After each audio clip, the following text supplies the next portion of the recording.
Every February 14th, the world plays dress up in a masquerade of reds and pinks, chocolate boxes, and heart-shaped everything. It's like Christmas for love, or so they say. But peel away the layers of this Hallmark holiday, and you'll find a story not written in the ink of greeting cards, but in blood. Yes, blood.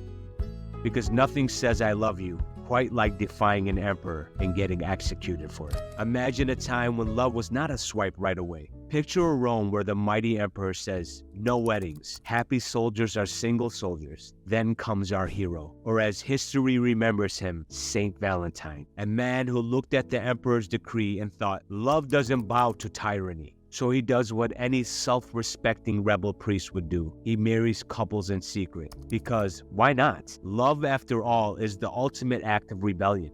Our man gets caught. The emperor doesn't like its orders defied, and they have a very permanent way of showing it. Spoiler alert, it doesn't end well for Valentine. So as you're swapping cheap chocolates and overpriced roses, remember, there's more to this day than consumerist bliss. There's a tale of defiance, of love fighting the odds, and yes, a bit of grim reality. Because what's more romantic than celebrating a holiday rooted in the execution of a man who just wanted you to have the freedom to say, I do. Welcome to the true story of Valentine's Day. Buckle up, it's going to be a bittersweet ride. In the chaotic melting pot that was the Roman Empire lived a man named Valentine. Valentine was indeed a priest, but his legacy is more about his unwavering commitment to love rather than his religious rituals. This was a time when the Roman Empire was like that high school jock past his prime, trying to live the glory days by enforcing absurd rules. The emperor,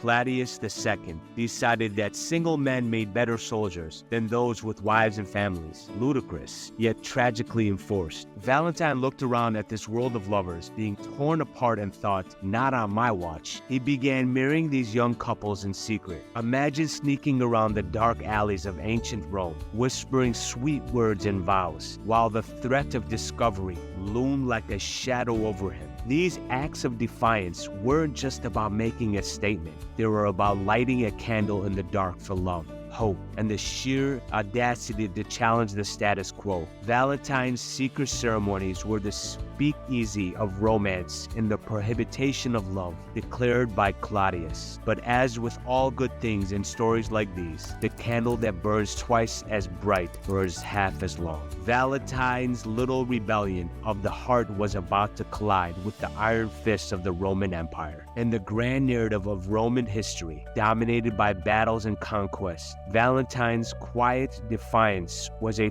thread of hope weaving through the fabric of society, suggesting that love could be as powerful a force as any army. The inevitable clash between Valentine and the Roman authorities was a stark reminder of the risk inherent in defying the emperor. His capture was not marked by grand confrontation, but by the silent, efficient work of the emperor's men who apprehended him. The trial that followed was a mere formality, a predetermined path to his martyrdom. Charged with undermining the moral and social order of Rome, Valentine faced accusations that painted him not just as a lawbreaker, but as a radical, threatening the very foundations upon which the empire stood. As the day of his execution approached, Valentine was visited by friends, followers, and even those he had secretly wed, who came to pay their respects, offering prayers and whispering words of gratitude for his acts of defiance. Among these visitors was the jailer's daughter, whose sight Valentine had miraculously restored. Their friendship, forged in the unlikeliest of circumstances, became a beacon of light in the grim shadow of his cell. It was to hear that Valentine penned his final note, a gesture of friendship and farewell that would echo through history. The execution itself was a public spectacle, designed to squash any thoughts of similar rebellion among the population. Valentine was led to a place of execution, typically outside the city walls, where a crowd had gathered, some curious, some solemn, all there to witness the end of the man who had dared to put love above the law. Yet, even as the executioner's blade or club ended Valentine's life, The ideals he stood for could not be so easily extinguished. The crowd dispersed, carrying with them the story of a man who believed in love so strongly that he was willing to die for it. In the years that followed, his grave became a pilgrimage site for those he had united in matrimony and for those who believed in the sanctity of love. Saint Valentine's Day, as we know it today, is deeply rooted in the narrative of Saint Valentine's courage, compassion, and conviction. Beyond the commercialization lies the story of human resilience and the capacity for love. In celebrating Valentine's Day,